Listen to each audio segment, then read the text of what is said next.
तो आप कब से हैं राजनीति में? मैं राजनीति में स्टूडेंट लाइफ से हूँ, क्योंकि मैं अपनी यूनिवर्सिटी में प्रेसिडेंट था ट्वाइस। और जिस साल में यूनिवर्सिटी छोड़ रहा था तभी मुझे चरण सिंह जी ने बुलाया, और चरण सिंह जी के तब 30 MLA छोड़ गए थे। किस साल की बात है? ये दैट इज़ 1973। तो उन्होंने कहा सतपाल देखो बेईमान, मैंने पार्टी बनाई थी किसानों की, मुझे छोड़ दिया। मेरा हाथ पकड़ के उन्होंने बड़ा इमोशनल होकर कहा कि तुम इस पार्टी को संभालो, किसानों की पार्टी है, और किसी से बात मत करो। अभी जाके मेरी मीटिंग है शाम को 5 बजे जिम खाना में, उससे पहले अनाउंस कर दो तुम मेरे साथ हो, और किसी से मत मशवरा। जैसे उन्होंने कहा था वैसे ही किया, और नेक्स्ट डे आ गया कि मैं उनके साथ हूँ। उन्होंने सारी पार्टी मुझे सौंप दी, जनरल सेक्रेटरी बना दिया। उसके बाद उन्होंने MLA लड़ाया, तो मैं 26 साल की उम्र में 74 में MLA हो गया। फिर राज्यसभा का मेंबर हुआ, 2 बार लोकसभा का हुआ, मिनिस्टर हुआ, और अब गवर्नर हुआ। तो तब से लड़ाई झगड़ा कुछ ना कुछ चलता रहता है। बट होल टाइम पॉलिटिक्स में आ गया, फिर प्रैक्टिस वगैरह नहीं कर पाया। तो कैसे थे वो चरण सिंह? चरण सिंह जी वो अच्छे थे। तो उनकी दिक्कत क्या थी कि उनको किसी भी तरह प्राइम मिनिस्टर बनने का एक सपना देखते थे वो। हाँ। तो उसमें उन्होंने इधर उधर किया, और वो कल्चर्ड, ईमानदार, बहुत स्वीट आदमी थे।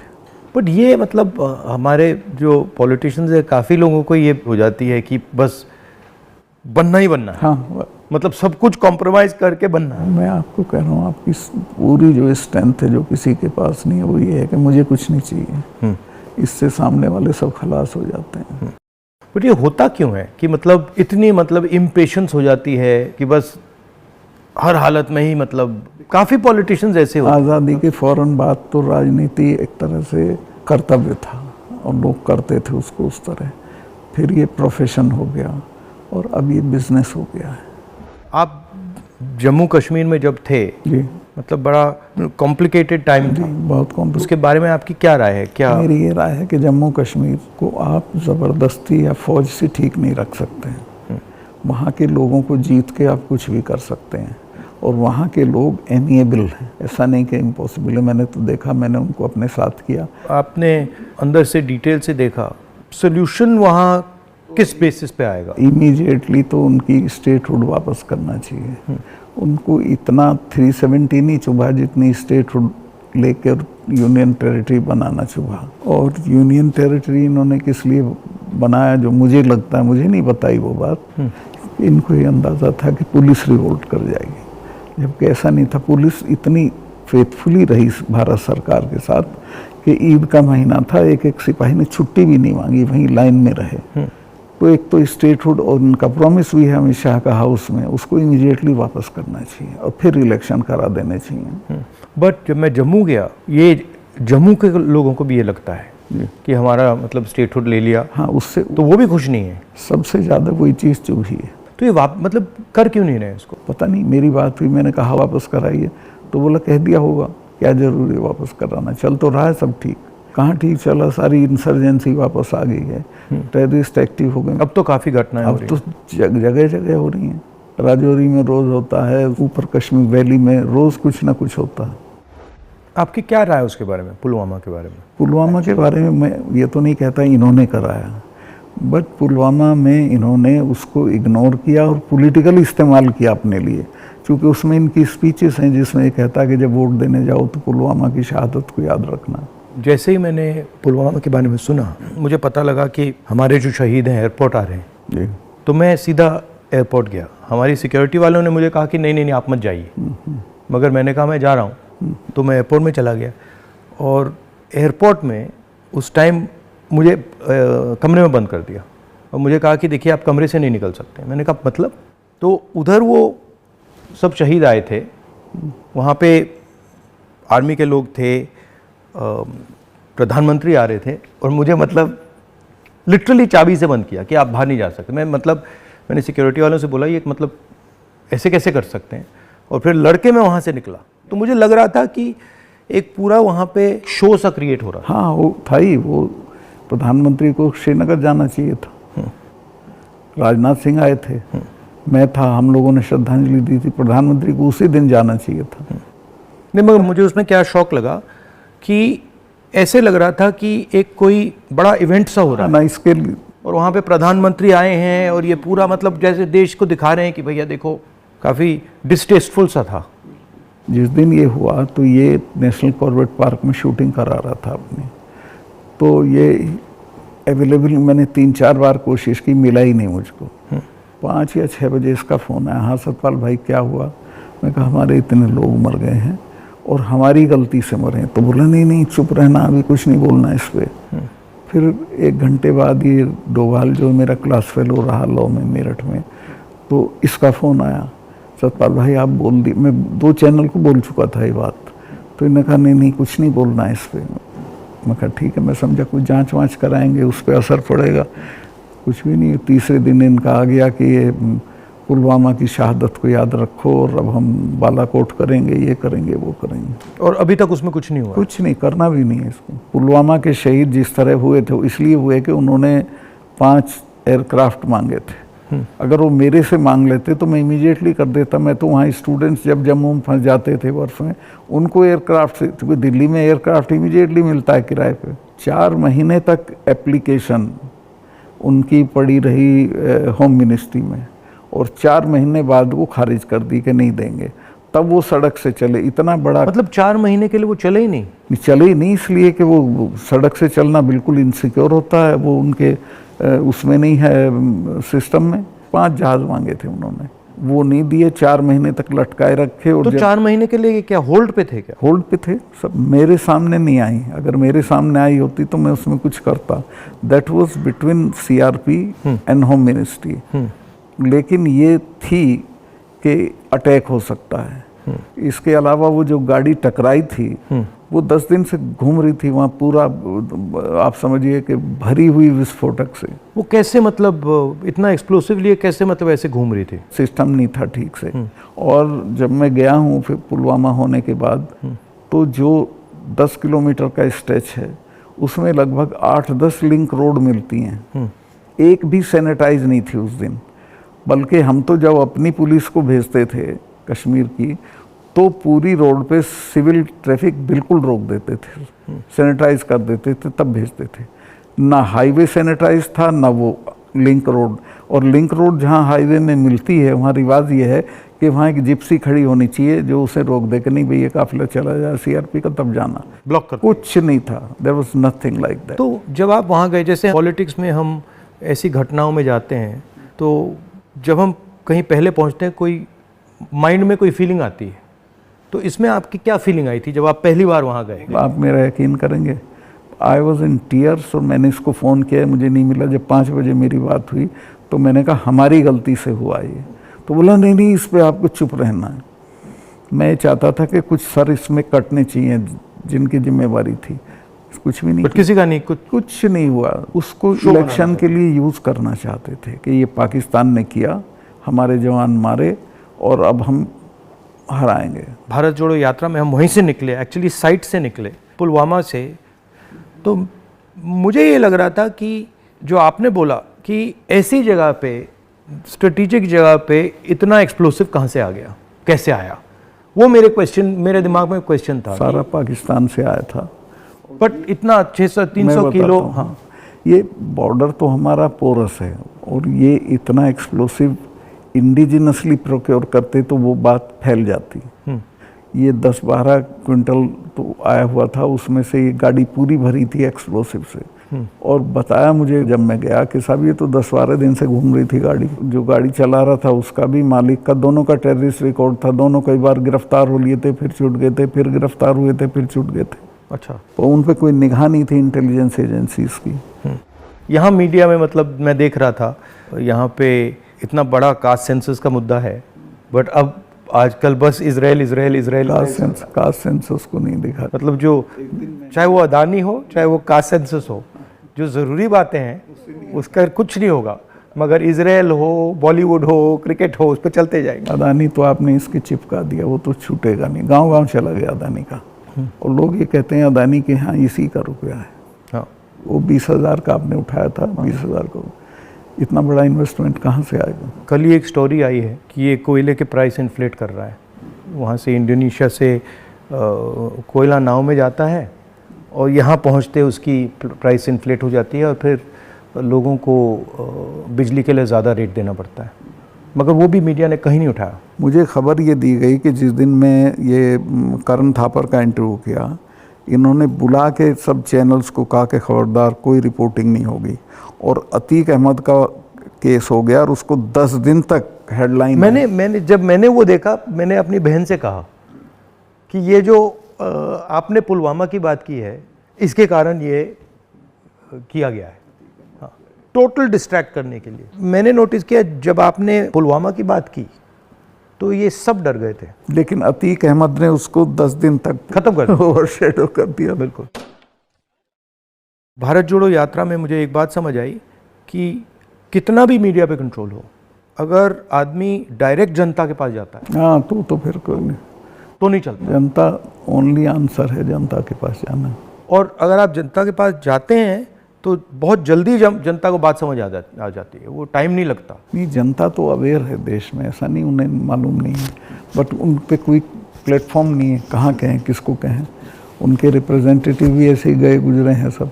पहले मैंने पार्लियामेंट में स्पीच दी कास्ट सेंसस के बारे में। जब मैं इसकी रिसर्च कर रहा था, मैंने देखा कि हमारे सब इंस्टीट्यूशंस में, चाहे वो मीडिया हो, ब्यूरोक्रेसी हो, जो ओबीसी वर्ग है, जो दलित वर्ग है, जो ट्राइबल वर्ग है, उनका कोई रिप्रेजेंटेशन नहीं है। मतलब आप बिलीव नहीं कर सकते, मीडिया में चाहे आप सबसे बड़े मीडिया हाउसेस देख लीजिए या सारे जो एंकर्स हैं, सारे रिपोर्टर्स देख लीजिए, इसमें एक ओबीसी नहीं है, एक दलित नहीं है, एक ट्राइबल नहीं है। इसके बारे में आपकी क्या राय है? नहीं, मैं तो चूँकि लोहियाइट रहा हूँ, तो लोहिया ने एक बार कहा था कि मुझे कमेटी बनानी थी गोवा की आज़ादी की, तो मैं जब भी कमेटी बनाऊँ उसमें 48% अपर कास्ट आ जाते थे, नाम मांगूं तो भी वही आते थे। तो ये सिस्टम बन गया है यहाँ का। इसको चेंज करने का आपकी राय क्या है? एक तो इसको कंपलसरी करना पड़ेगा, भाई इतने % हो, जैसे नौकरियों में हो गया उस तरह से, और दूसरे उन वर्गों में थोड़ा चेतना बढ़ानी पड़ेगी, भाई तुम इन पेशों में आओ। बट इसमें इंटरेस्टिंग बात यह है कि जो स्थिति है एक्चुअली इंस्टीट्यूशनल स्ट्रक्चर में हिंदुस्तान में, उसके डिटेल्स ओबीसी वर्ग को भी नहीं मालूम, दलित वर्ग को भी नहीं मालूम। आपने थोड़ा, मतलब मैंने तो थोड़ा सा छुआ है, बट एक्चुअली किसी को नहीं मालूम। पता ही नहीं है, सही कह रहे हैं। क्यों? क्योंकि पूरा जो इन्फॉर्मेशन का सिस्टम है उसमें कोई ओबीसी नहीं है, कोई दलित नहीं, कोई ट्राइबल, वो भी उन्हीं के हाथ में है। तो एक प्रकार से लाउड स्पीकर ऑन कर देते हैं और इतना लाउड करते हैं कि कोई कुछ बोल नहीं सकता है। जैसे आपने पुलवामा की बात की, कास्ट सेंसस की बात की, अदानी की बात की, बस loud speaker, Modi ji loud speaker on कर देते हैं और जितना चिल्लाना चाहो चिल्लाओ, कुछ नहीं होता। कुछ दिन पहले मैं दिल्ली में 3-4 घंटे बढ़इयों के साथ काम किया, तो वो मुझे बता रहे थे कि हम सोफ़ा बनाते हैं, चेयर बनाते हैं, टेबल बनाते हैं, मगर जिस शोरूम में वो बिकता है उसमें हम जा नहीं सकते। मतलब काम हमारा, मेहनत हमारी, मगर फल हमारा नहीं। और कितना गुना एनहांस करके पैसा लेते हैं उसका। इनको तो कुछ मिलता नहीं गरीबों को। तो बहुत ही एक्सप्लॉयटेटिव सिस्टम है। तो अगर आप जीएसटी देखें, जीएसटी भी इनडायरेक्ट टैक्स है, उसमें छोटे व्यापारी, किसान, मजदूर वो टैक्स भरते हैं। डिमोनेटाइजेशन भी उनके खिलाफ हथियार था। किसान आंदोलन में तो आपने काफ़ी कमेंट किया है, वो भी मतलब उनके घर में से पैसे निकालने का तरीका था। नहीं, वो तो इनका मैं बताता हूँ, अगर आप नहीं हटाओगे इस बार तो खेती को तो ये पूरी तरह खत्म, मतलब किसान छोड़ के भाग जाएगा और ये कॉरपोरेट को दे देंगे। इनका ये इरादा है। मैं तो खेती करता था, मेरे गांव में पूरी यूपी की सबसे बड़ी काश्त थी। एक हमारे चाचा थे, उनके पास 2500 बीघा ज़मीन थी, और आज मैं जाता हूँ तो सब के लड़के शहर में आ गए हैं। चूँकि एजुकेशन नहीं है, हेल्थ सर्विसेज नहीं है और सिक्योरिटी नहीं है, तो वो बटाईदार को देके वो धीरे धीरे ख़त्म हो जाएगी खेती। खेती को ख़त्म करेंगे, फौज ख़त्म करी दी से ये ला के अग्निवीर में कौन इतने से अरसे के लिए अपनी जान देगा। तो ये शने शने सब लोगों को, ये हर इंस्टीट्यूशन को पकड़ के ख़त्म कर देते हैं। इनके मतलब इमीडिएटली ये, चाहे वो सेना हो, सरकार हो, ब्यूरोक्रेसी हो, इलेक्शन कमीशन, जैसे इनके हाथ पड़ता है वो अपने लोगों को बैठा के कुछ ना कुछ उल्टा। मैं आप एक स्टडी करा लीजिए, सेंट्रल यूनिवर्सिटी के जो वाइस चांसलर्स हैं पिछले 1 साल में लगे हैं, वो 100% वो हैं जिनके संघ से कनेक्शन थे। उसके बिना आप कोई नौकरी नहीं पा सकते हैं आज, और सेंट्रल यूनिवर्सिटी की तो बिल्कुल नहीं पा सकते हैं। और जो इंटर कॉलेज के प्रिंसिपल होने लायक भी नहीं थे वो वीसी लगे हुए हैं सब जगह। मतलब इनका शिक्षा का सिस्टम नहीं रहा, अब कंट्रोल का, माइंड कंट्रोल का सिस्टम बनाने की कोशिश। आपके मुताबिक इम्प्रूवमेंट लाने का क्या तरीका है?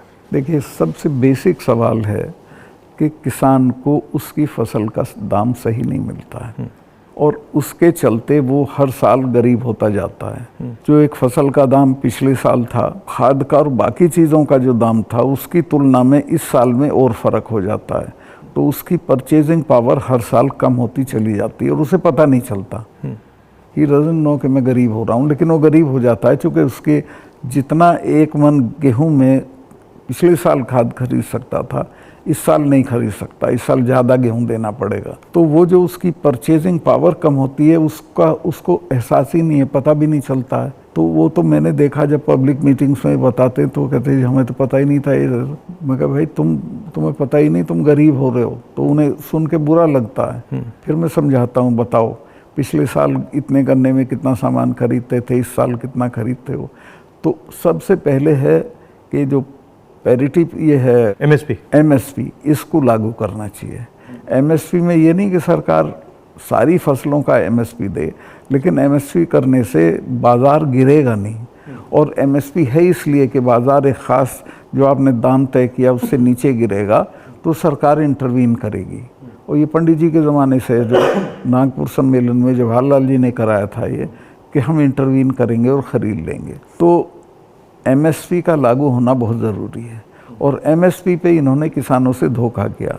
जब किसान कानून वापस लिए तो कहा था हम एमएसपी करेंगे, और आज तक नहीं किया। वो क्यों नहीं किया? क्योंकि अडानी ने बड़े बड़े गोदाम बना दिए, फसलें एक दाम पे खरीद ली, अगले साल उनके दाम बढ़ जाएंगे, वो बेचेगा।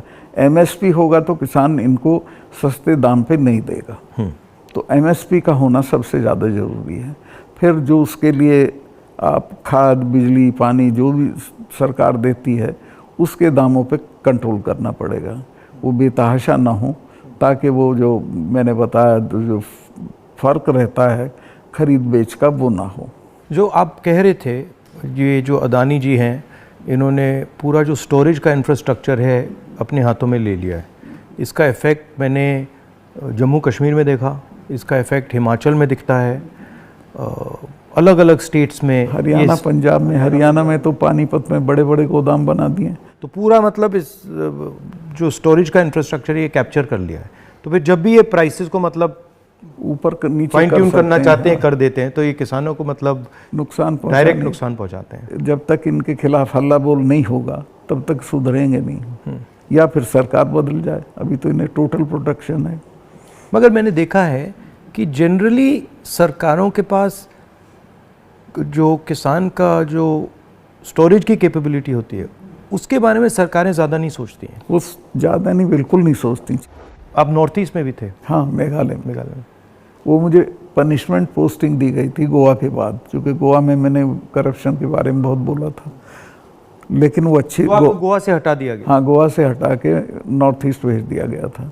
तो कश्मीर से हटाया, फिर गोवा से हटाया, फिर मतलब सब जगह 5 तबादले किए इन्होंने मेरे, जैसे सरकारी कर्मचारी के करते हैं। तो नॉर्थ ईस्ट बेटर था, वहाँ 12 ज़िले थे, गोवा में 2 ज़िले थे। और मेघालय बहुत अच्छी जगह है, कोई झगड़े टंटे की नहीं है, रिलैक्स लोग हैं जी। हाँ, रिलैक्स अच्छे लोग हैं। संगमा साहब का लड़का चीफ मिनिस्टर था, तो उससे बहुत बढ़िया रिलेशनशिप रही, कोई दिक्कत नहीं हुई मुझे।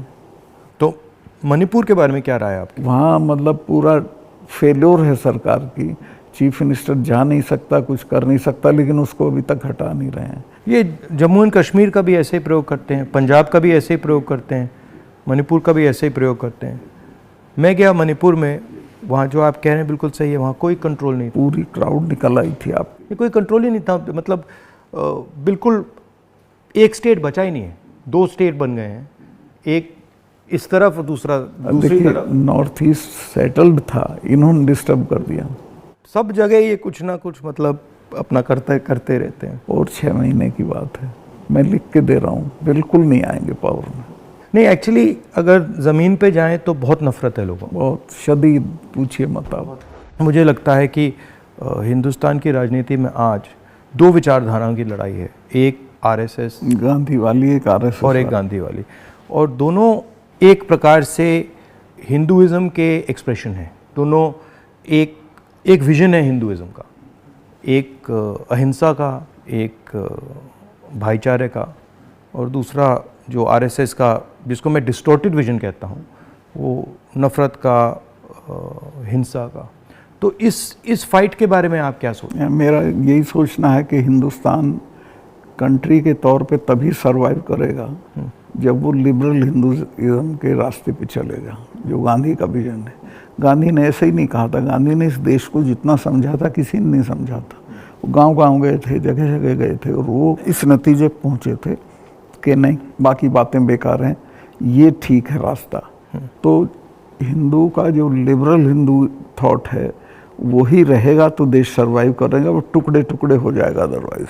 और ये कोई राजनीतिक बात नहीं है, मुल्क के अस्तित्व के लिए ज़रूरी है कि हम मिलजुल के रहें, एक दूसरे के साथ रहें, झगड़ा ना करें। नहीं, झगड़ा होगा तो मुल्क ही नहीं रहेगा ना। हाँ बिल्कुल, तो मुल्क का मतलब ही है कि मतलब भाईचारे से मिलजुल के रहें जी, मिलजुल के लोग रह रहे हैं। तो आपका मतलब काफ़ी सालों से इस लड़ाई में आपका एक्सपीरियंस रहा है, और आप मतलब बहुत सालों से आरएसएस से लड़ रहे हैं। तो आपके मतलब सजेशंस, राय क्या है? मेरी राय ये है कि अपने लोगों में ये प्रचारित हो ठीक से गांधी का, कांग्रेस का जो विजन है कि ये हम क्यों इनसे डिफरेंट हैं, ये क्या चाहते हैं, वो क्यों आपके हक में नहीं है, ये पॉलिटिकल लोग भी नहीं बोलते हैं, उनको ये बोलना चाहिए। और जो आप कह रहे थे, जो क्रिस्टलाइजेशन होना चाहिए पॉलिटिकल लोगों की माइंड में कि भाई ये अब ये राजनीतिक लड़ाई नहीं है, अब ये आइडियोलॉजिकल लड़ाई है, वो क्रिस्टलाइजेशन इतना हो नहीं रहा है। वो नहीं हो रहा है, क्योंकि देखिए हिंदुस्तान का आदमी जो पॉलिटिक्स में एक्टिव है वो राजनीति तक और अपने तक एक्टिव है। वो एक तो पहले तो देश के बारे में उस तरह नहीं सोचता जैसे सोचना चाहिए, और वो जो ब्रॉडर इश्यूज हैं उन पे राय नहीं बनाता है, राय जाहिर नहीं करता है, उस पर खड़ा नहीं होता है। तो वो हम पॉलिटिकल लोगों को करना पड़ेगा। और इसमें यह भी है कि जो, जैसे मैंने कहा कि इंफॉर्मेशन का सिस्टम जो है आसानी से राय बनाने भी नहीं देता है, तो डिस्ट्रैक्ट करता रहता है। तो इंफॉर्मेशन का सिस्टम तो वन वे हो गया है, उसमें आपकी बात तो आएगी नहीं, जो दूसरी बात है वो आएगी। और लेकिन एक अच्छी चीज़ हुई है कि लोगों ने टीवी देखना बंद कर दिया, भरोसा चला गया है। इस वक्त हम लोगों की एक ही स्ट्रेंथ है, दैट इज सोशल मीडिया। हम लोगों की बात सोशल मीडिया से फैलती है। ये उसको भी रोकने के सिस्टम ढूंढ रहे हैं, कैसे रोका जाए, वो अभी नहीं हुआ है, लेकिन वो हमारी स्ट्रेंथ है। जो प्रिंटेड मीडिया है, इलेक्ट्रॉनिक है, इस सब को इन्होंने कंट्रोल कर दिया, वन साइडेड कर दिया।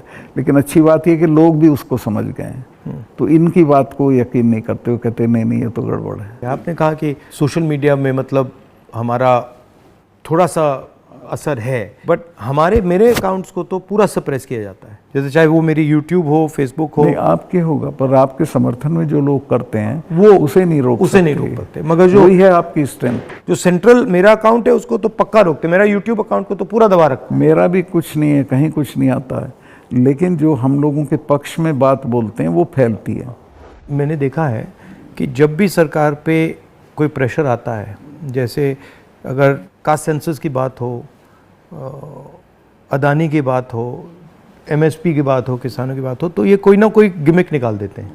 और अभी मैंने देखा कि जब मैंने पार्लियामेंट में अदानी की स्पीच दी तो सबसे पहले टीवी ऑफ कर दिया, उसके बाद मुझे पार्लियामेंट से निकाल दिया, और फिर स्पेशल सेशन की बात हुई, उसके बाद स्पेशल सेशन के अंदर भारत या इंडिया का डिस्कशन की बात हुई, और फिर एंड में विमेंस बिल की बात हुई, और विमेंस बिल भी वैसा कि वो 10 साल में आएगा, आज नहीं आएगा नहीं कभी। तो ये इनका ये तरीका जो है, चाहे वो पुलवामा हो, विमेंस बिल हो, डिस्ट्रैक्ट करने का इनका बहुत इफेक्टिव तरीका है। 2-3 चीज़ें हैं प्रधानमंत्री की। एक तो ये किसी भी चीज़ को वो बना देता है इवेंट, छोटी छोटी चीज़ का, और उसका अपने पक्ष में इस्तेमाल कर लेते हैं।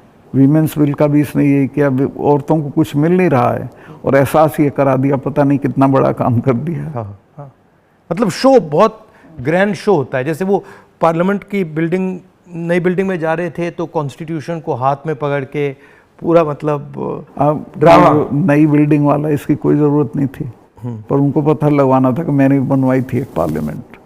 लेकिन वो हर चीज़ को उसी तरह से बहुत मैग्लोनिया की तरह करते हैं। जैसे पुराना हाउस है, उसमें अगर आप एक्सपेंशन करना चाहते हैं तो सेंट्रल हॉल में आप लोकसभा डाल दीजिए, लोकसभा में आप राज्यसभा डाल दीजिए, हो गया काम। मतलब सेंट्रल हॉल में मतलब वो बिल्डिंग तो उसकी अगर केयर हो भी कई सौ साल चलेगी। हाँ, तो बिल्कुल। और अगर आपको सेंट्रल हॉल चाहिए तो एनेक्सी में सेंट्रल हॉल कर देते। बिल्कुल। तो प्रॉब्लम ही नहीं थी, बट प्रॉब्लम क्रिएट करके, शो करके पूरा मतलब, पर इससे देश को काफी नुकसान होता है। क्योंकि नुकसान होता है, लेकिन एक अच्छी चीज़ ये है कि लोग इसको समझ रहे हैं। लोग ना समझें तो दिक्कत है, लोग हर चीज़ समझ रहे हैं। मैं तो बिल्कुल नीचे तक जाता हूँ, वो सब बोल रहे हैं इस चीज़ को कि साहब इसको करना वरना कुछ नहीं है, ये ऐसे ही करता रहता है। और एक्चुअली जब मैं इनके भाषण सुनता हूँ और इनकी जो पॉलिसीज देखता हूँ तो एक्चुअली डेप्थ नहीं है, डिटेल में नहीं जाते। ज़रूरत नहीं है उसको, सिर्फ रूल करना है, कोई इम्प्रूवमेंट नहीं करना, कोई चेंज नहीं करनी है, सिर्फ राज करना, जिसे बोलते हैं ना बहुत क्रूड लैंग्वेज में, सारा राज है, राज करना है, दैट्स ऑल। और वो उस तरह से जो जवाबदेही जनता के लिए होती है वो महसूस भी नहीं करते हैं। आपने काफ़ी बहादुरी के साथ जो पुलवामा के बारे में बोला, आपने जो अदानी के बारे में बोला, किसानों के बारे में बोला, तो फिर आपको धमकाया गया, सीबीआई इंक्वायरी कराएगी, सब शुरू हो गया, पूरा इनका सिस्टम चालू हो गया। आप हैरत करेंगे, ये कानून है कि जो शिकायत करता है उसको सज़ा नहीं दी जाती है। मैंने शिकायत की जिनकी की, उनका आज तक इंटरोगेशन नहीं हुआ। मेरे यहाँ 3-3 बार आ गए, मेरे स्टाफ के लोगों के फ़ोन ले गए सीबीआई वाले। मैंने कहा भाई तुम कुछ कर लो, मेरा कुछ नहीं बिगाड़ सकते, मैं तो फ़कीर हूँ, मेरे बिना कुछ है। तो तंग आ गए वो, लेकिन करना पड़ा। फिर यही कहते थे लास्ट में, साहब नौकरी कर रहे हैं मुकदमा। वो मुझे भी यही कहते थे कि भाई अब छोड़िए, मतलब हमें दबाया जा रहा है, हमें करना पड़ रहा है, इसमें कुछ है नहीं। उनकी भी मजबूरी है, क्या करेंगे। हम बात कर रहे हैं तो इसके बाद में आप पर भी थोड़ा आक्रमण करेंगे। जब भी हम किसी से बात करते हैं एकदम आक्रमण शुरू हो जाता है उन पर।